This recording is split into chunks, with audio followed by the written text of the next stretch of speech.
There we go. Wow. So welcome everybody. Thanks so much for joining us. I'm Jennifer Hart. I am very honored to be a professor in the history department and the department chair.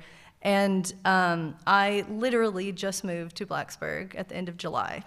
And am in 1 week from today moving into my new house. And so I've been thinking a lot about home and what home means in the last couple of months. But I also, it's like a bigger thing that I'm interested in, right? I'm from rural Kentucky, and I've spent my life over the last 20 years moving around the Midwest and around the world. And so thinking about and coming to terms with home, right? What it means for us, how we identify with it, what it looks like is something that I've certainly been grappling with. And so in this event, we are taking the hashtag that VT uses all the time, this is home, and we're turning it on its head and asking, is this home, right? Trying to think about what it means to live in this place, right? Live in this region, a rural area, but also, anchored by this major university with all of the wonderful but also challenging things that comes with that. And so this event started, since we're storytelling today, right? I'll tell a little story. This event started with a small conversation about a relatively small idea with my colleague Anna, who's sitting over there, about how we were interested in our family stories. And we thought it would be great to have an opportunity to talk about kind of where we came from, right? And then I told somebody else, and they said, well, that's amazing, and you should go talk to this person. And they said, that's amazing, and you should go talk to this person. And a whole bunch of people got excited. And it turned into something much bigger in terms of an idea than that. Our goal for today is to create space that is inclusive and accessible as much as possible, and that is safe for people to tell stories about who they are and where they come from, and what it means to make home here. Some of that might be challenging, what people's personal experiences or conceptions of this region are, right? Some of it might be affirming. Some of it might reflect things that you've experienced yourself. Some of it might raise questions for you. That's kind of the goal, right? There's a lot of storytelling that happens all over campus and that we hear about, right? There's little groups of storytellers all over campus, which is amazing.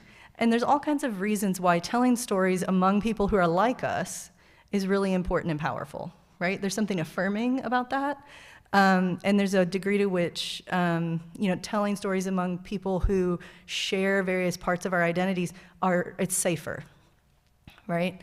But in creating inclusive communities, we have to figure out how to create bridges among those groups, right? We have to think about how to share that information outside of our in-group. And so our goal today, and hopefully this is a sort of experiment, right? Today's a sort of experiment, and we're trying some things, and we're gonna see how it goes, and we're hoping to do more in the future with community partners out in town and around the region to give people opportunities to tell stories in different ways.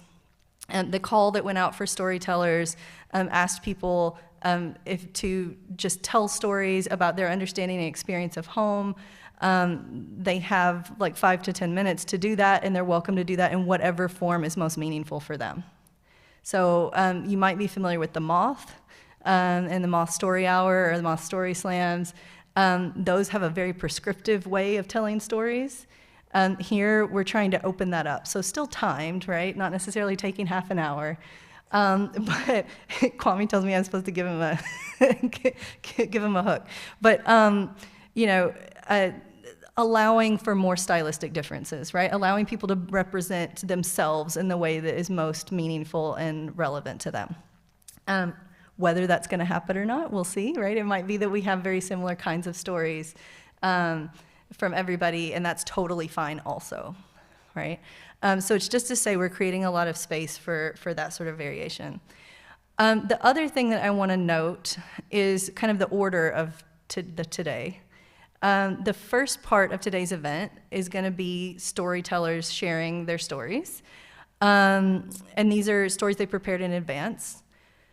You have note cards that you got when you came in, and hopefully pencils. Those note cards and pencils are there for you to write down ideas or concepts or draw if you want, or sketch, things that remind you of home, what you associate with home. That might be something that's inspired by something that one of the storytellers says. It might just be something that comes to you. We're going to use those cards at the beginning of the second half of the program, which will involve our colleagues who are going to help us explore what it means to tell stories and talk about home through movement. And then we're going to take those and kind of collect them or curate them outside so that we can see the kind of collective expression that people have in the audience that's with us today about what home means. You don't have to put your name on it. You can if you want, right? It's not a test or a quiz. It's just an invitation to share, and we're trying to give people opportunities to share in different formats, right? And again, to express themselves in different kinds of ways. If drawing is not your thing, feel free to write words. And so we are very grateful for everybody who's participated. I want to say a massive thanks to Audrey Reeves and Catalina Hernandez, who are joining us. I forgot to write down everybody's last names, and I'm new, so I'm sorry. I'm still getting in charge of everybody's last name. But for helping us think about this, Clint Witten, who's over here, was also really helpful in thinking about like what it means to create a safe space for these sorts of things and some of the ideas around this, and a whole bunch of people all over campus who've shared ideas and excitement about what it might mean to do something like this going forward. So we look forward to seeing what this experiment's like. We know some people are joining us on the live stream, and we look forward to thinking about what it can be in the future. So that's another thing that if you want to write down, you're welcome to, and encouraged. So we're going to start with our first storyteller, Victoria, thank you very much. So we're just going to kind of go in order. So first up is Victoria.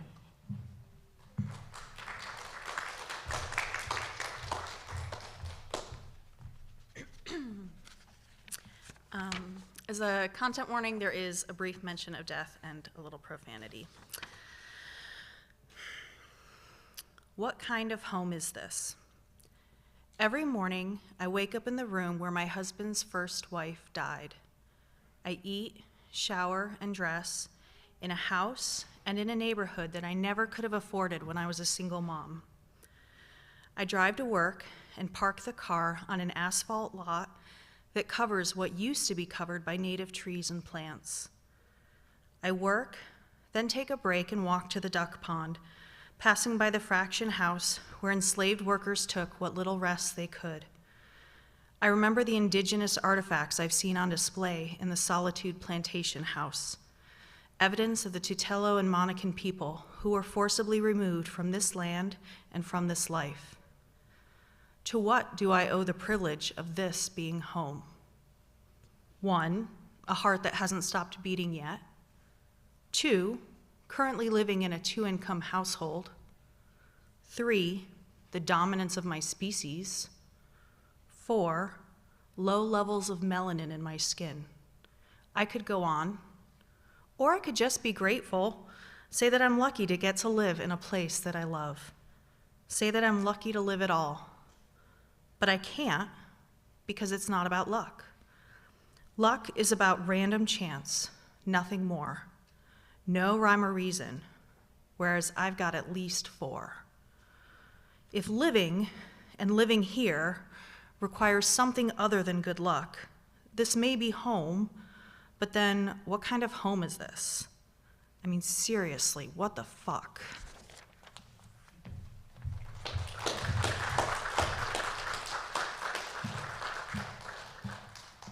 Kwame.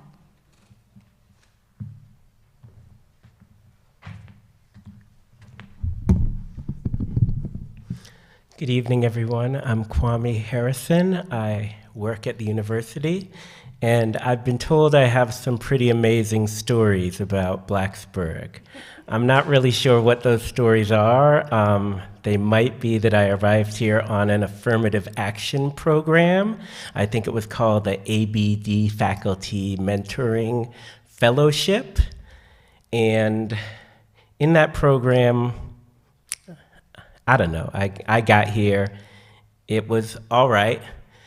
Sometime during that first year, there was one of these emails that went out that wasn't supposed to go out to everybody, but somehow I was included on it. I think it was leaked, but it was 2 white faculty members talking about black faculty members, one of those white spaces you don't always have access to, and it was saying any black faculty member who's any good wouldn't be at Virginia Tech. They would be at Berkeley or Princeton or wherever. So that was a hard thing for me to kind of take in, but I ended up being I believe, the first black faculty member to get tenure in the sociology department, so I think I've done all right here.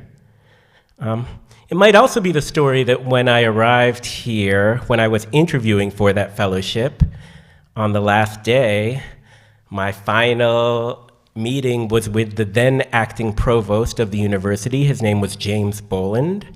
And I was good friends with a guy named John Boland in graduate school. So I was like, is this the same person? And when I went in for that kind of final interview, Jim was like, my son went to Syracuse. I said, oh yeah, I know your son. We were friends. He said, you know John?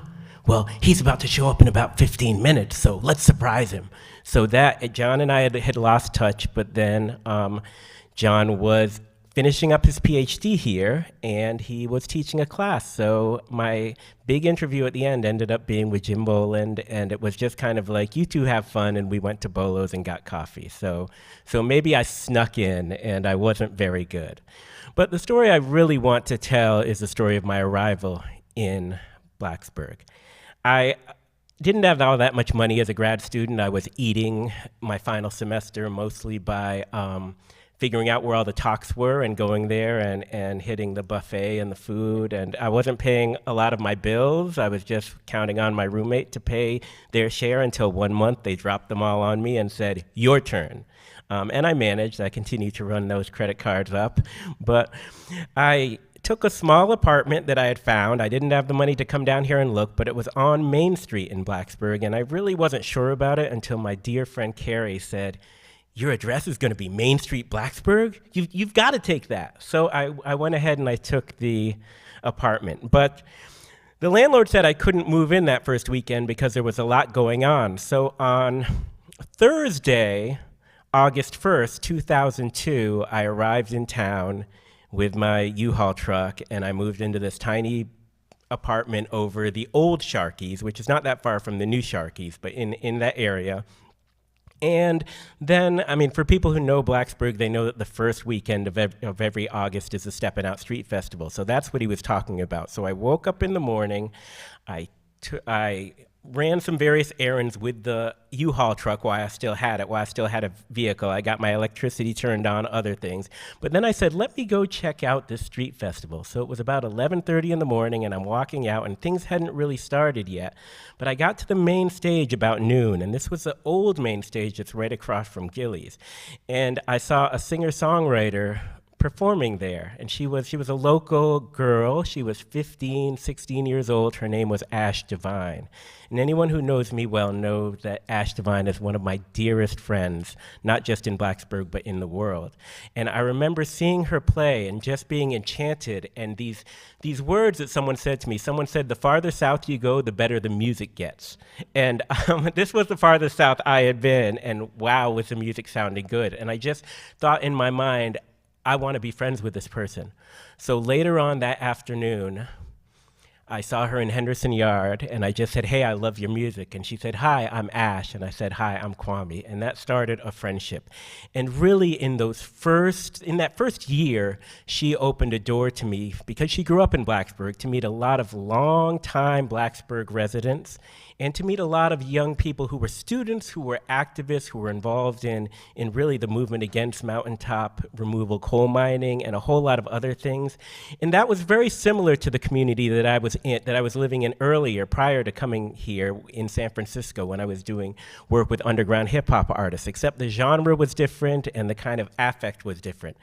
Now, a lot of people say that music brings people together, and that's kind of become cliche. Music also in some ways can bring people apart around race, around genre. So here I am, this hip hop person in Southwest Virginia, hanging out with a lot of folk and old time music people. But I really want to say that that was the community that sustained me and the friendship that really lasted for not just for those first couple of years, but till this day, even though at certain points I had to say no all the time because I had to get tenure here. So I think when I think about Blacksburg and why Blacksburg is home, I think it's really important for all of us to strive to have community that's not just the university community, but community that's local. These were people who were musicians and were sort of rooted in this place, and it's that space. I got a lot of love from sociology as well, but it was that space that's really been the thing that's made this place home for me. Thank you.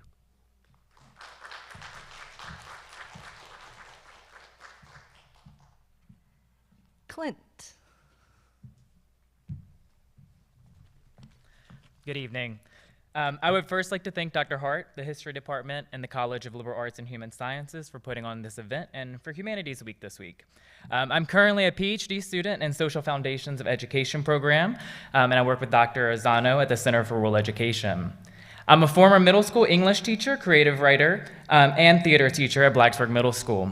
I came to Virginia Tech 10 years ago as an English major and eventually got my master's in education.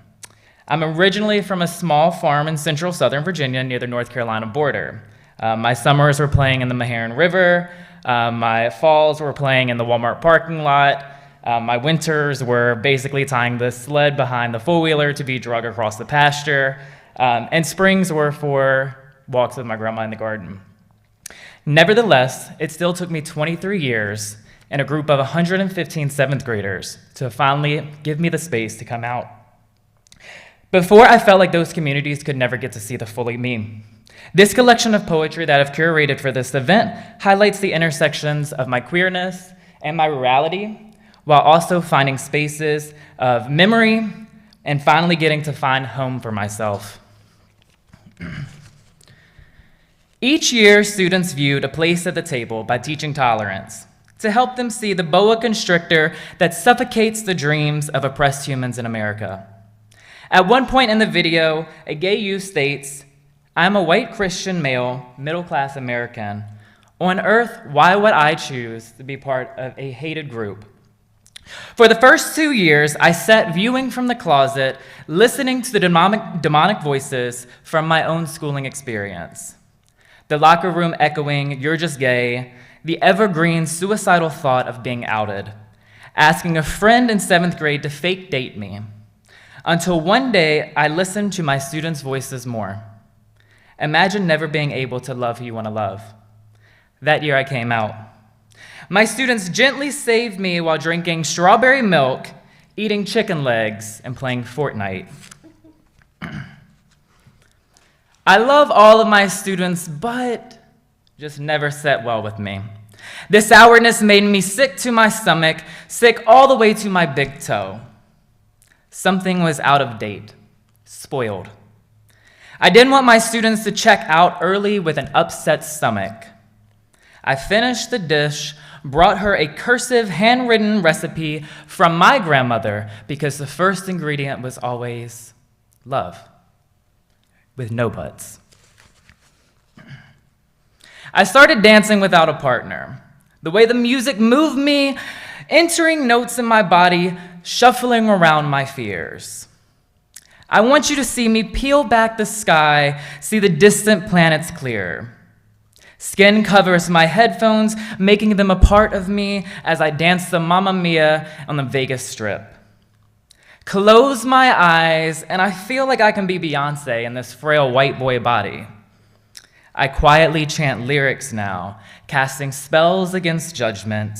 My body made helium in all the right places to let the vibrations move me without needing a you. I erupted silently. For 23 years, in ninth grade, I questioned God's free will because they said he questioned me. Every thought I had looking at a hymn was a termite slowly devouring a foundation I didn't even know I had built. I was a beach mussel digging deeper into grains of light brown, tucking myself into the earth. The earth remembered me. In her own knowledge, I was reborn. We started down Highway 47, and he rode shotgun with me. He, Highway 47, me.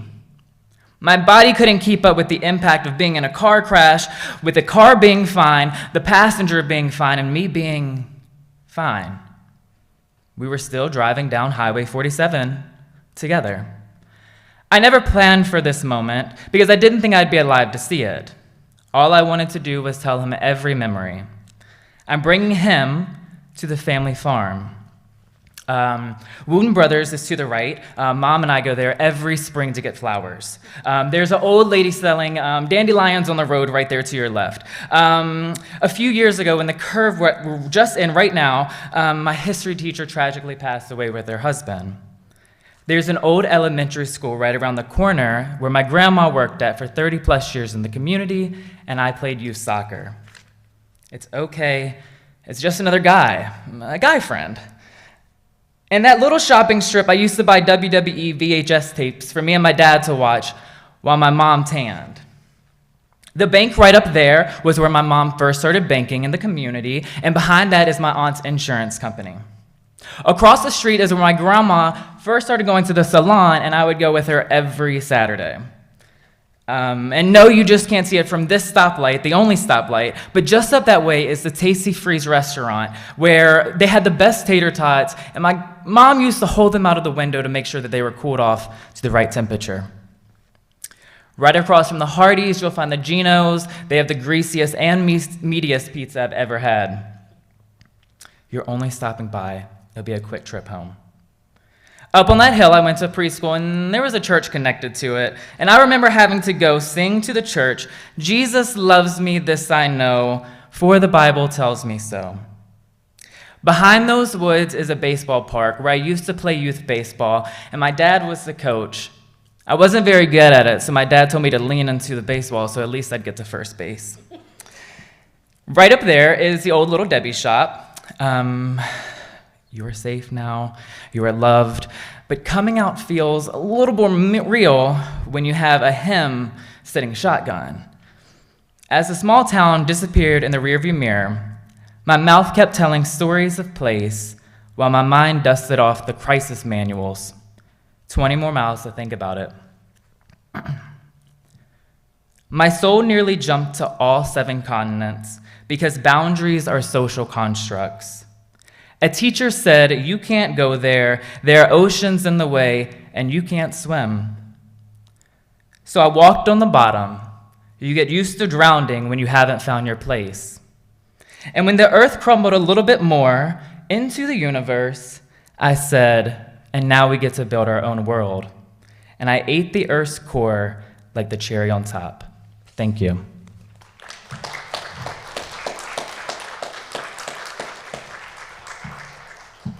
Thank you. And now Sarah.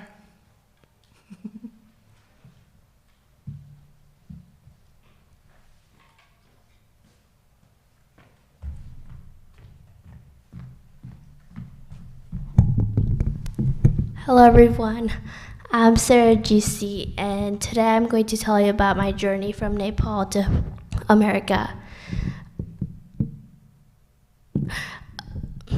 If you've never heard of Nepal, it's a country in Asia located in between China and India.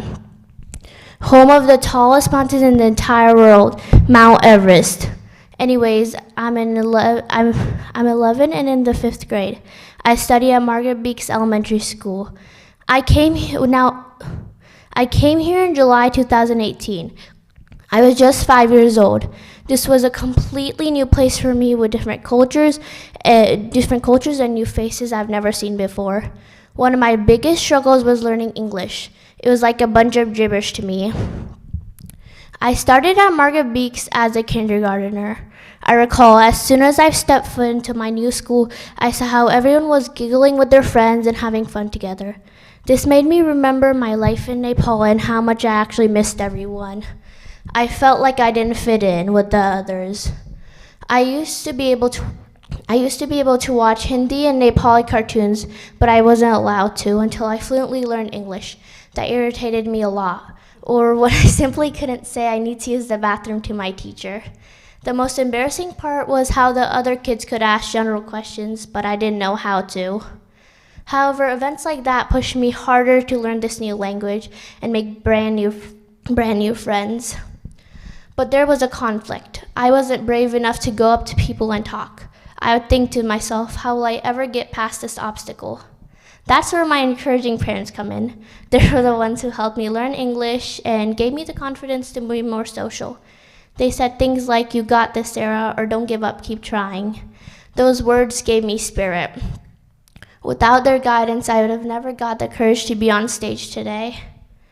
When I started making progress in learning English, I made a friend. While we were at lunch, a girl asked me to sit next to her. I was like, well, duh. I also got new interests like collecting rocks, doing gymnastics, and learning math. Moving to a new place and learning a new language was most certainly tough, but it came with benefits. Like making new friends and learning different cultures. Although my family, relatives, and friends are across the world in Nepal, I still communicate with them through calls. I especially miss my 85-year-old grandfather, who was really kind and sweet. But I would say my favorite thing was how he would always give me chocolates. Luckily, he's coming to visit next month. I'm also happy to tell you that we have a Nepali community right here in Blacksburg. We share our values and cultures. One of the most famous Nepali festivals is happening right now.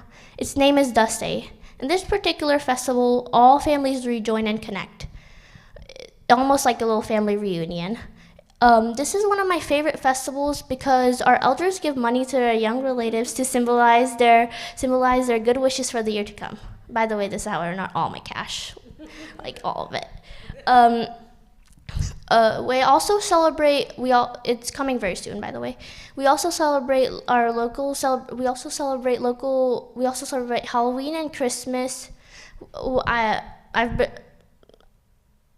I've grown to love Blacksburg. There's still so much to see and learn here. I've grown to love Blacksburg. There's still so much to see and learn here.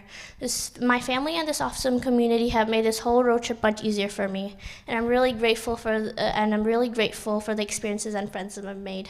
I'd like to thank Jennifer, the Department of History at Virginia Tech, for giving me this opportunity. Thanks for listening.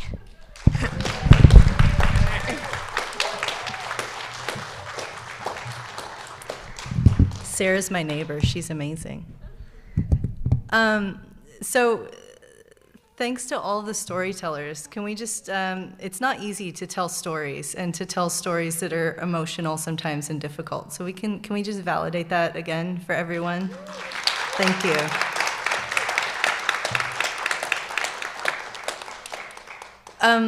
So I want to pause for a minute because we've heard other people tell stories, and to give an opportunity for anyone who wants to share a reflection, or if they have their own story that was prompted by any of the stories that have been told, or anything else, or if they have a question, that's also possible. Just to give some space for that, just to pause for a minute. So if you do, feel free. I'm going to sit in uncomfortable silence, which is hard for me.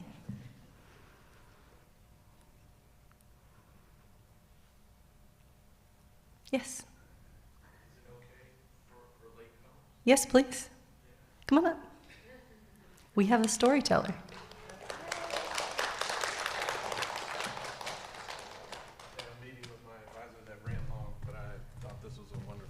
event. My name's Sean. Hi, Sean. Oh, you're on my list. I just didn't see you yet. Good to see you. Good to see you. I'm not sure. No, I'm kidding. No, thanks a lot. Yeah, is this home? My name's Sean Chambers. I'm in the Aspect PhD program here at Virginia Tech. I'm from Newport News, Virginia. When I think of home, I think of Newport News.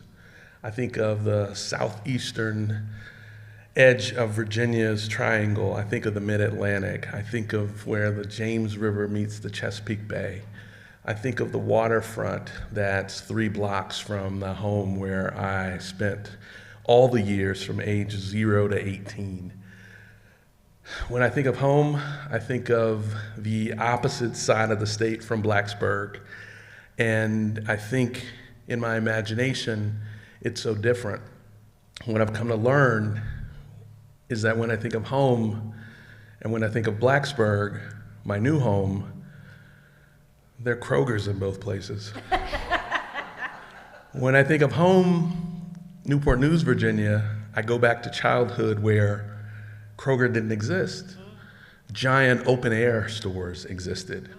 The open air store was a huge grocery store that did not have doors. An open air store had an opening at the front that blew cool air up in the summer and blew warm air up in the winter. And to enter and exit the store, you walk through welcoming breezes or welcoming clouds of heat so that you could shop with a smile, knowing that between your car and that food inside, there was something welcoming, something enveloping, something protective, possibly. Inside the giant open air, I saw comic books on racks, Peter Parker, the Spectacular Spider-Man, the Uncanny X-Men, or the Fantastic Four, drawn by John Byrne or written by Chris Claremont. The 2 figures who all the Marvel movies and all the DC movies are actually just imitating. And when I think of that giant, I think of those comic books that I read because I ran away from my mom and I ran away from my sister and I let them grocery shop or do what we say in Newport News, make groceries, while I read comic books that I didn't have money to buy. And it didn't matter. I was going to finish reading them before we left anyway. And I wasn't in a collector's stage yet. That said, the other thing I thought about was the pizza that was going to be bought at Giant Open Air. If we were in the Giant and we were spending enough time for me to read comic books, we were there on payday. So every other week, Mom and Dad got paid, and the big treat was a huge pepperoni pizza and a supreme pizza as well from Giant. I was just waiting for the pizza. I wasn't thinking about getting groceries for everybody to eat all week. I left that to the more responsible people in the family. When I think of home, I think of being the youngest, who was protected, who was nurtured, who was cared for, and who was irresponsible, but who had enough people around him that that was okay. I'm in Blacksburg now, and I'm a student again. I'm no longer a dean. I'm no longer a professor. I am a budding scholar. I am vulnerable. I am anxious. I am just fish out of water. And there's no Giant Open Air. But I have learned there are Food Lions and there are bougie Food Lions. I have learned there are Krogers and there are bougie Krogerses. And I have learned that there's only one Walmart. That said, I believe Blacksburg can grow. I believe Blacksburg can progress. I believe there will be a real super Walmart here someday, whether it's during the 4 years I'm here or once I'm gone. I don't know. But I know I can now think of home Newport News and home Blacksburg and those grocery stores as binding these 2 sides of the state that I'm now going to use to define myself. And as I had dreams in Newport News, Hampton Roads, southeastern Virginia, I so too will have dreams here in Blacksburg, my new home. Thanks.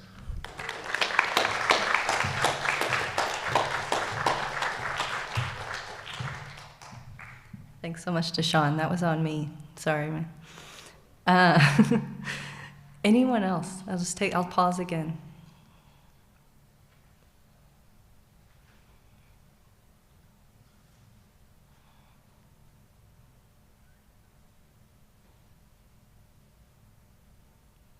Yeah. Please do.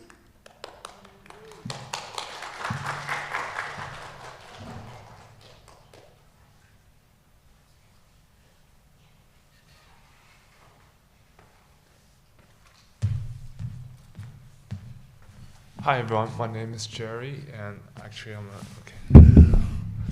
I'm also a newcomer.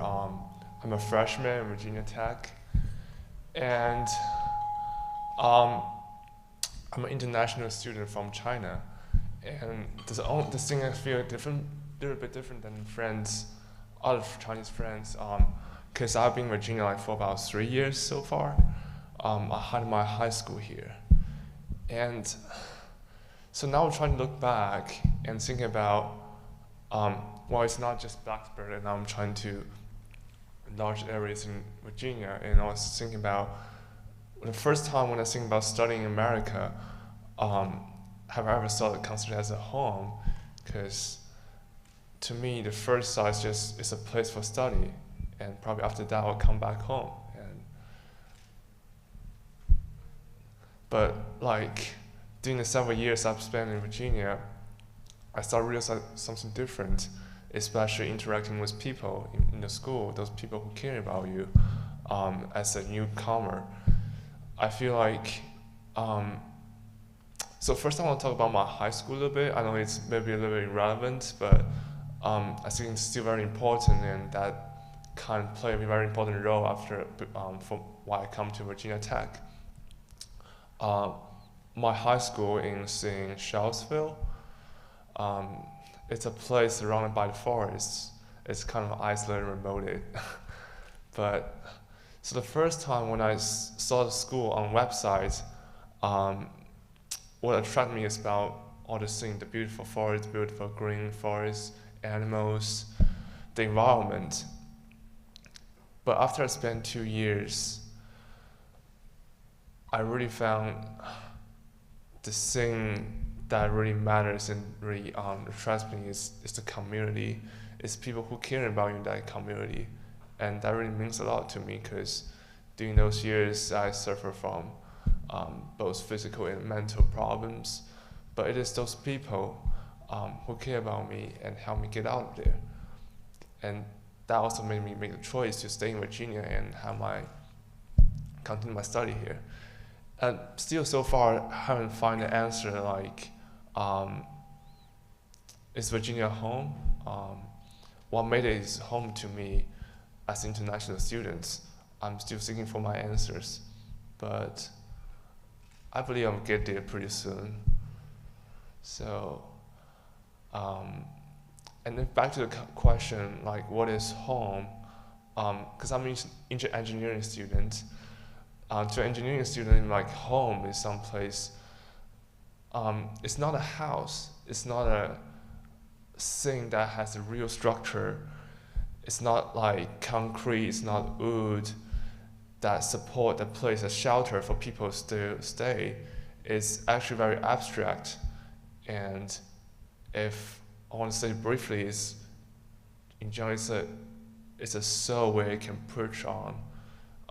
It's a place where you can rest, and usually you found a home in a community, in people who you didn't know before, but you start to kind of communicate and interact with them. So, well, my English is not very good still, but I still have a strong urge to share this story with you guys, and as a newcomer.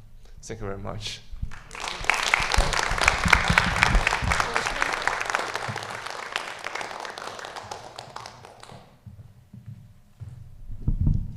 Your English is amazing.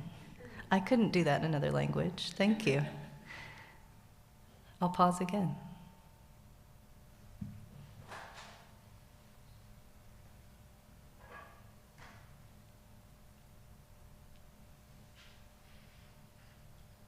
Yeah.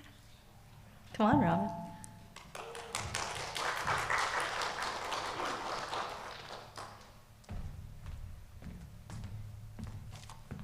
So I know a lot of you in this room, but I helped organize this week of events on behalf of the college. I serve as the Director of Alumni Relations. My name is Robin Stewart. So I didn't plan to share anything, but I was very inspired by all of you. So I grew up as the daughter of a military father, and so a lot of new introductions with conversations. Folks ask, where are you from? And I've never really known how to answer that question. So I really appreciate this program and the thought of what is home, because that has always had much more meaning for me than where are you from. So sitting there doing math, I stopped counting at 20 different cities that I've lived in 6 different states and 3 different countries. So some of those are my own adventures, and some of them are courtesy of the U.S. Army. But I have settled in here. My husband and I moved here almost 9 years ago now, well, over 9 years ago. We're raising our children here, and my parents have relocated here. So when I think about, is this home, this is absolutely home for me in the community that we've built here in Blacksburg. My husband works at Radford University, so we've got community in the whole New River Valley. And it's quite the special community, and I'm grateful that we have found welcoming communities, that abstract love and being embraced and feeling comfortable where we're at, and that we can raise our children here, and that they can have a place that they can answer, where are you from and is this home? Hopefully will be the same for both of them, but yeah, so thank you, Jennifer, for organizing this.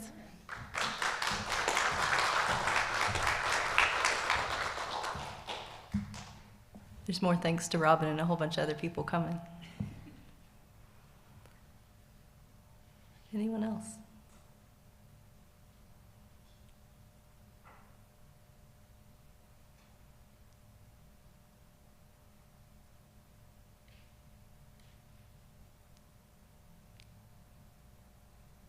I think there's something powerful about having a minute of uncomfortable silence after we've listened to stories. Great. Well, thank you everyone for sharing your stories so far. As I mentioned earlier, there's lots of different ways to communicate our stories and explore what it means to be home, and we want to explore the wide range of that. So far, we've seen people sharing their stories in different kinds of ways. And there's some common themes that have come out regardless of the differences in people's personal experiences and the difference in the way that they chose to share their stories, right? We hear this close connection between home and community as concepts, right? Home is a place where we have community. It's a place where we find care, and where we build mental and social and physical bridges, right? Or forms of connection. And I think people have mentioned space and location, right? They've mentioned culture, cultural practices. They've mentioned friendships and colleagues. And those are all really important. They've also mentioned institutions that help structure those relationships for us in various ways, or create mechanisms for us to engage with them, which is really powerful, right? So I encourage you, as Audrey and Catalina come up here and get set up for the next section, I just want you to take a minute, if you haven't already, right, and write down on your card what that means to you. We're going to be coming around and collecting those in a little bit, but first they're going to ask you to do something with them. So come on up, Audrey and Catalina.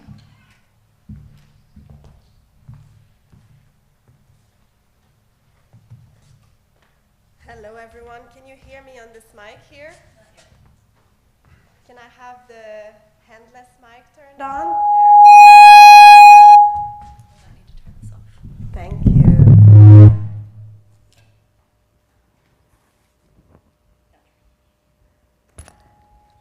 Thank you, everyone. Are we too close to each other? Yeah. Yeah, you can just, and then I'll. Great. My name is Audrey Reeves, and I'm originally from Montreal, Canada. And this is my beautiful friend and colleague, Catalina.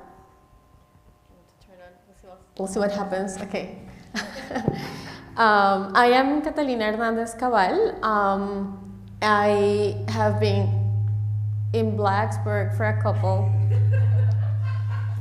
of months. Of years, sort of. Can you hear me if I'm just loud? Yes. I'll just project. Okay. Oh, okay. All right. And I grew up in Colombia, in Latin America, so I'm also a newcomer. I was born in Miami, never lived there, so it's also like a moving situation. Yeah, and I teach in women and gender studies here in Virginia Tech.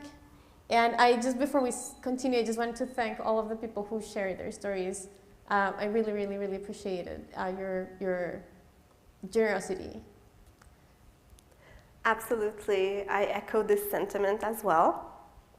I've been in Blacksburg for 5 years when I started here as an assistant professor of political science. And I resonate with a lot of the sentiments that were shared about the challenge of settling into a new space.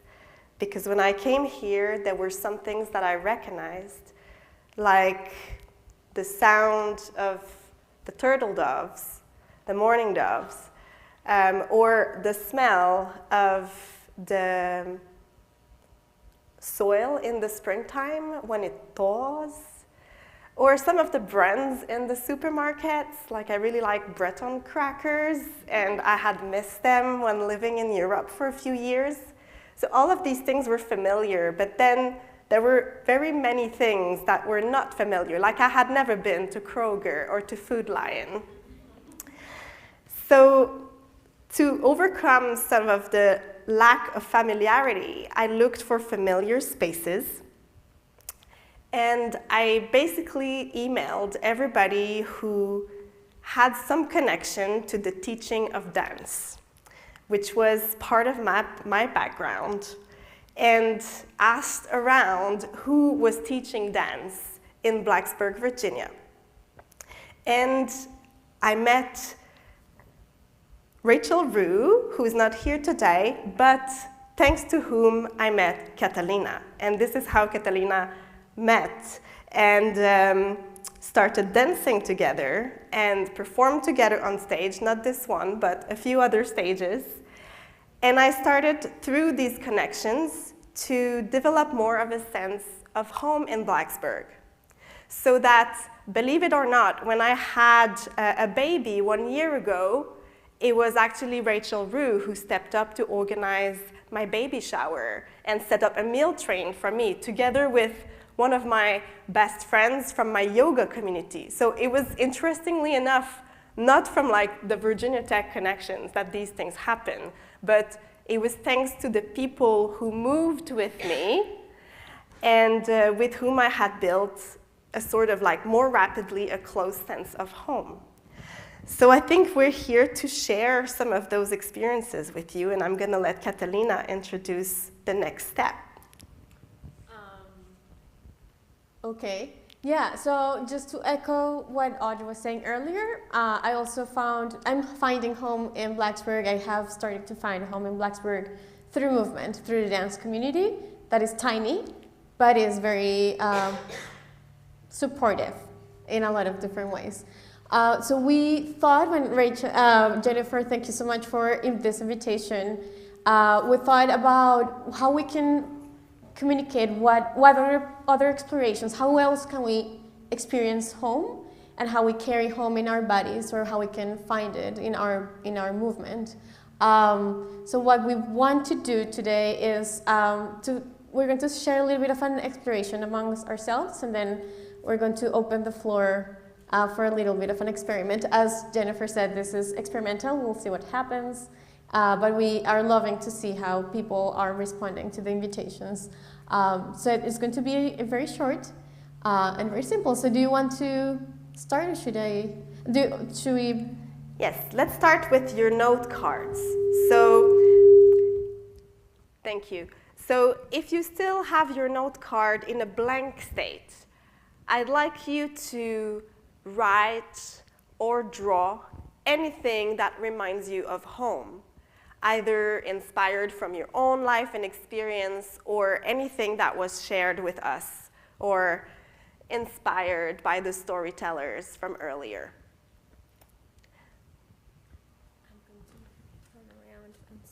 Okay, sounds good, yeah.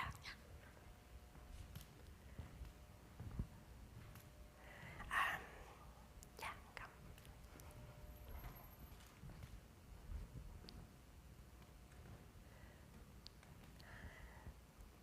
While you keep drawing and writing, I'm inviting to join me on stage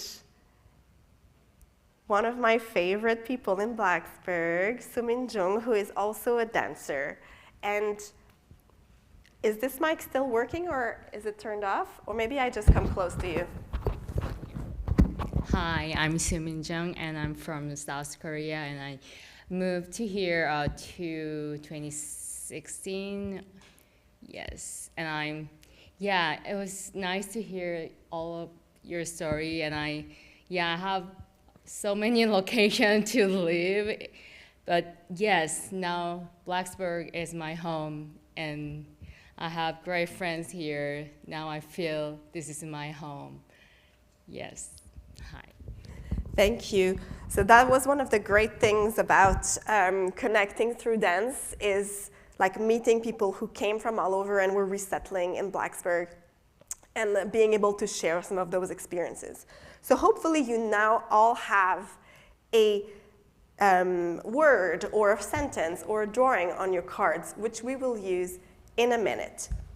So what we will do with those words and pictures is I'm going to invite you to transform that word or picture into a simple gesture. Anything. It could be like super pedestrian, super standard, or quite elaborate, but just try to keep it short when we'll get to it in a minute. And what we'll do is we'll try and combine those gestures to tell, through movement, a collective story of home. So I'm going to start with Catalina, and I'm going to ask you, Catalina, so we did this exercise prior, so can you think of the word that reminds you of home, and can you transform it now into a gesture for us? Yes, so as I was sharing, because my family, people I love, are in different places, and I travel to see my mom to one place, and I travel to see my sister to a different place. My husband and I go to different places to find our loved ones, so I keep thinking about traveling. So I say I go here and I go there, and I have moved in different places. And so it's this gesture of traveling and landing. What is kind of home for me is kind of multi-situated. So I keep doing, my gesture would be moving and landing. Okay. So Sumin and I, we're going to echo your gesture, Catalina. We're going to take off and land. We're going to travel and land. And this is Catalina's gesture for today. Okay. Now I'm going to ask Audrey. Audrey, what would be a gesture that you think reminds you of home or ground you in idea of home? Mm-hmm. So as I was mentioning earlier, I now have a baby at home who's taking a lot of my time when I'm at home. So my gesture today is going to be hugging the baby. So it's going to be like this. That's my gesture for today. Do you want to repeat it together and before we ask Sumin? Yeah, should we do yours and mine together? All so right. We're going to begin saying how our narratives of home in our bodies look together. So we're going to be taking off, landing, and hugging the baby. Great, thank you. Sumin. So, my movements, when I'm seeing like all three movements, then thinking of my home, my movement is, but this is not, when I see my mom, when I say bye-bye to my mom. Yeah, keep like seeing her until, my boss left, like, never stop like kissing. So, my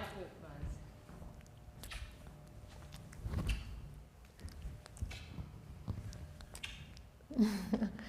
Great. Thank you. So From the top? let's do it from the top. Okay. All right, So traveling and landing, baby, and then Sumin's mom.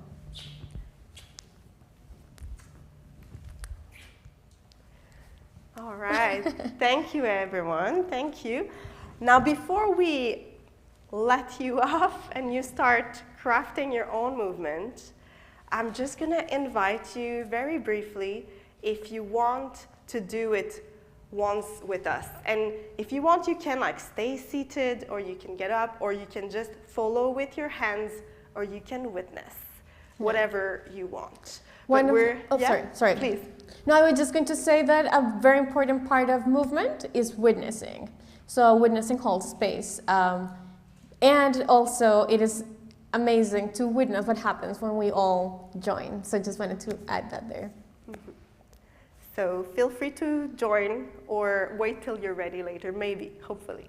Shall we do it like 2 rounds so people can see? And okay, so we're going to do 2 rounds of our gestures if anybody wants to join. Thank you. Yay, all right. 5, 6, 7, 8. So we're going to land and then rock the baby and then say bye to mom.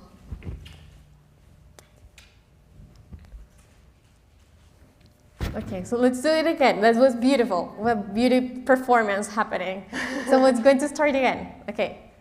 5, 6, 7. Sorry, that's on me. 5, 6, 7. Let's go.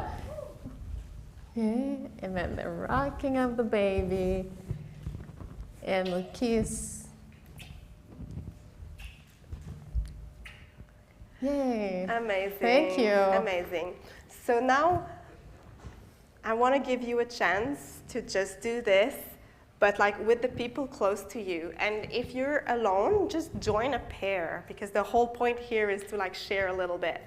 So I would like you to just invent a gesture for you and then share it with your partner so that you have a tiny little phrase of yours. All right, and Jennifer is going to collect the index cards, which hopefully should be in your memories now. You can be, we can work in pairs or in trios and just find one gesture.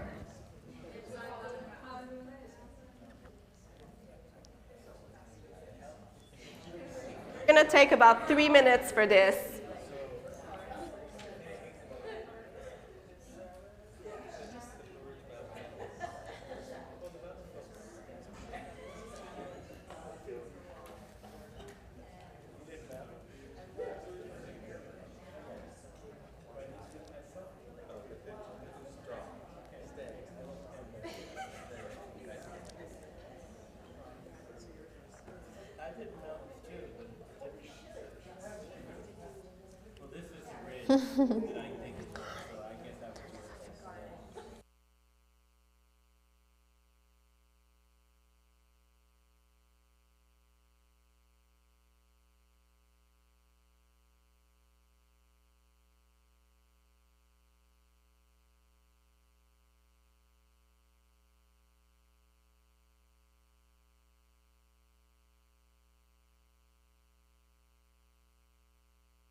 All right. Do we have a group that's happy to share some of their movements? Yes? Thank you. Thank you. So I'm going to invite the rest of us again to like witness and eventually echo the movements. Yeah, you're welcome to explain your movements. I just don't know if we have if the mics are going to work because of the feedback issue, but we can try.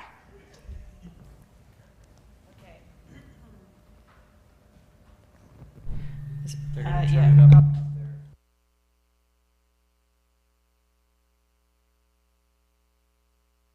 No? Okay. Okay. So my movement is some steps for walking because I loved going on walks when I would visit home in the past, and I now again live in a neighborhood where like walking is something I get to do more. So. Shall we practice? Oh, so yep, just like 4 steps. Okay. And then I guess yeah. Mine is thinking about gardens and spaces of food production that I've been around in different homes.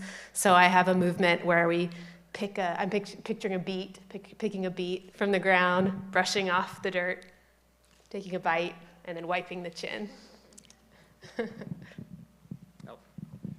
I thought about the new river with the mountains and rapids, so flowing water. Yep. And I was thinking about family, wherever my family is, feels like it's home. I can't do it with the microphone, but. Want me to hold it?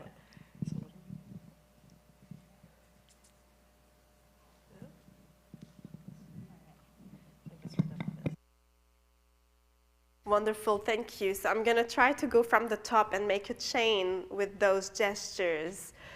And everybody feel free to jump in, again, however you feel comfortable doing so. So the first was the walking. And then there was picking up, wiping, eating, wiping. And then the rivers. And then it was kind of like is it a hug? Yeah. Great. Thank you. That was wonderful. Should we all do it again? Let's do it again. Great. So 5, 6, 7, 8, walking. Picking, wiping, eating, wiping. River.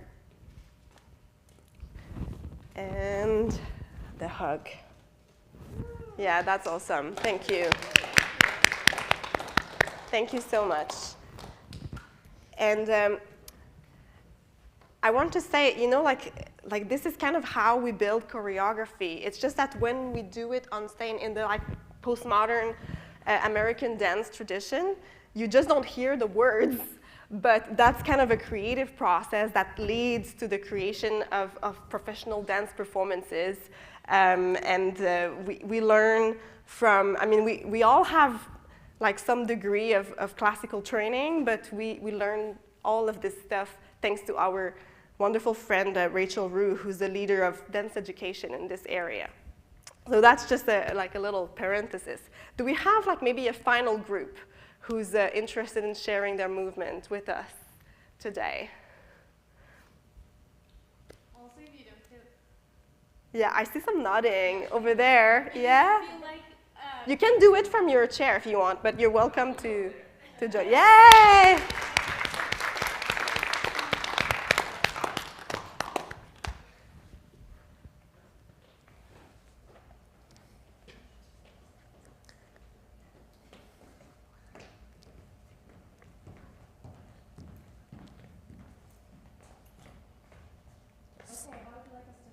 Who's the first person that wants to share their, yeah.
Thank you. So do you want to, now that we learned them, we witness, we're going to echo and join you. Yeah? So shall we start from the beginning? Sure. Divided. Love. Sharing. And the place. Beautiful. Last time? Should we do it again? Okay. Divided. Love and share.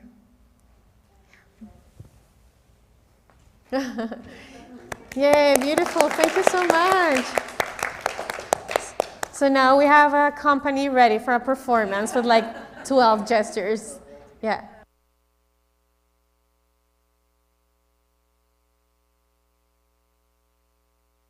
To remember all of us together, like a last gesture before we challenge. How's your brain? And that is also part of the difficult part of dance that I'm very bad at remembering. So I'm just going to follow Audrey and Sumin, who are great at remembering.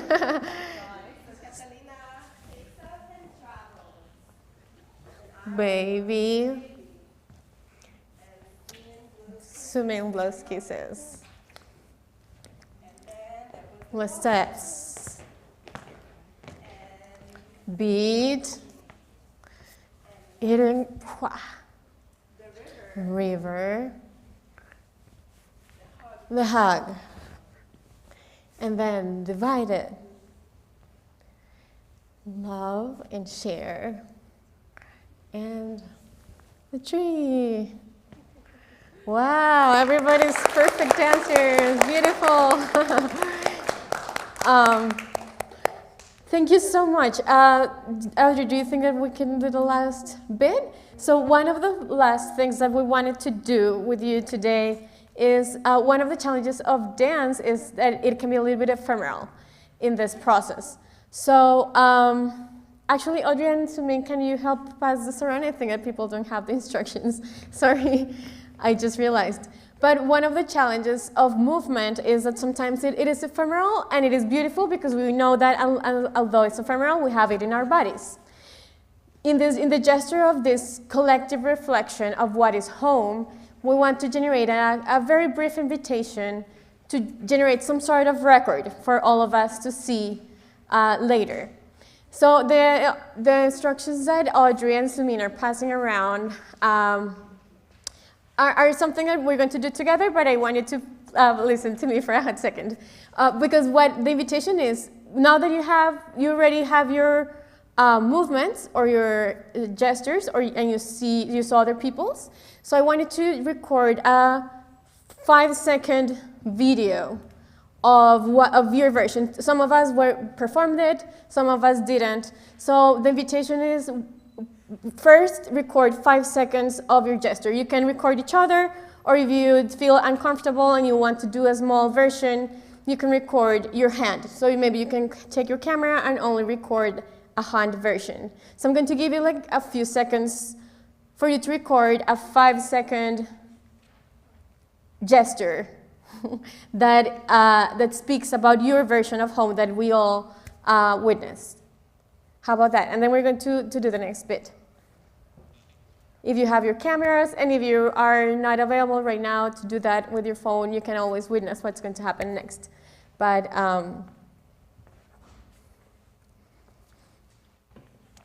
so you can either use your camera right away, or I see some people scanning. Hold on. And once that you have it in your camera, if you scan it, the idea is that we're going to do a version of what we did here in this board, and it's going to become our record of today's experience. So Audrey and Sumin are demonstrating a little bit what you can do. But once you scan the QR code, you're going to see this button here. So you're going to click there, and you can just upload your 5-second video, and you hit on publish as the instructions are, and we can just be witnesses of this visual documentation of the experience. So we can wait for a couple of seconds. And here we can see Sumin.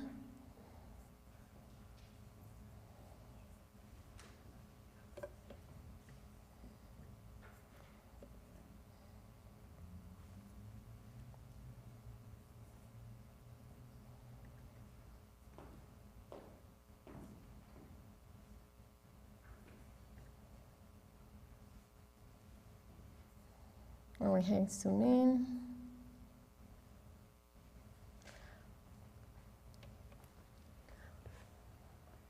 So, and again, this is just an experience, an opportunity for us to have this impromptu gathering of experiences. And there's a beautiful contribution here.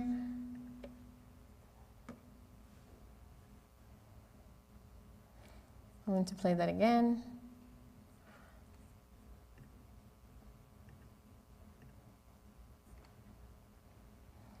Beautiful. We see some of the other contributions coming in.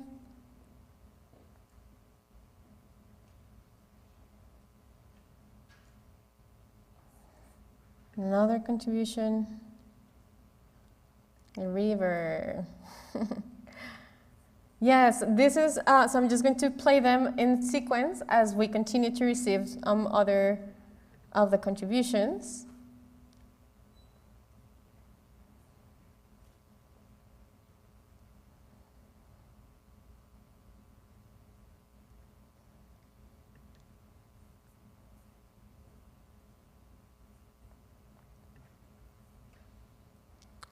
Home has baseball. I hadn't seen the title of that one.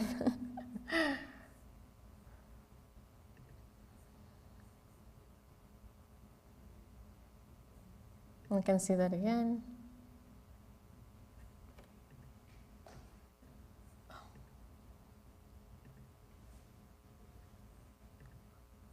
Sorry.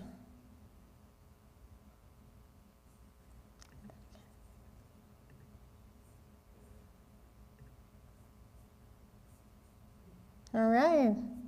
And to see the last one. Oh, this is our beautiful piece.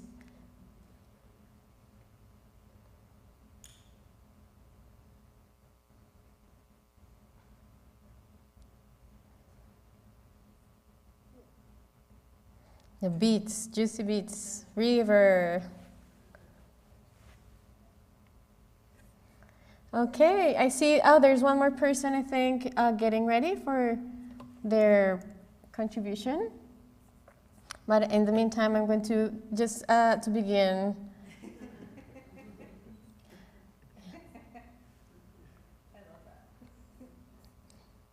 So I'm going to play this again for the last couple of times while we wait the last person. If you see this, a little avatar right here.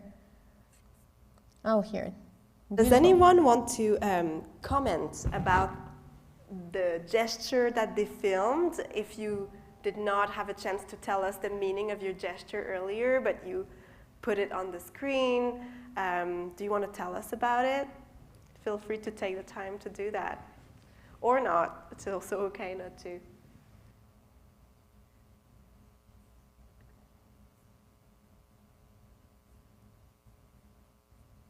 Ooh.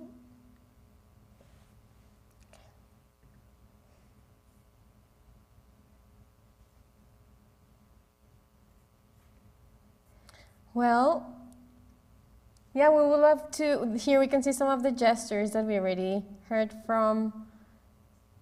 If there's any other thoughts that you want to share, I don't see any more people adding material.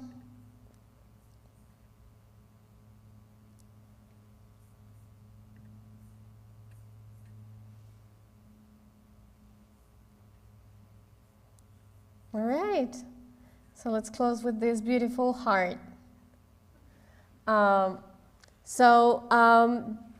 Just to close this part, I think that this was an invitation to see other entries into the experience of home, how to inhabit it in our bodies, and how to maybe record it in playful ways, and how to share it in a way that feels safe. So that was a little bit of the intention of this experiment. Thank you also for going along with this to see what happened. So I don't know if you want to say anything else to share this part, to close this part before we give it back to I just want to thank everybody for your incredible generosity and willingness to play along, because I know that not everybody is comfortable jumping in and moving in front of other people, so I do appreciate your enthusiasm for what we did, maybe even if it surprised you. And I want to thank Jennifer for thinking of inviting us and bringing all these different perspectives together. So we are connected through Blacksburg Dance Theater. If you had fun and you thought this was interesting and whimsical and you would like to explore more of it, please look it up and join us. And otherwise, I just hope I run into each of you again very soon. Come dance with us. Thank you.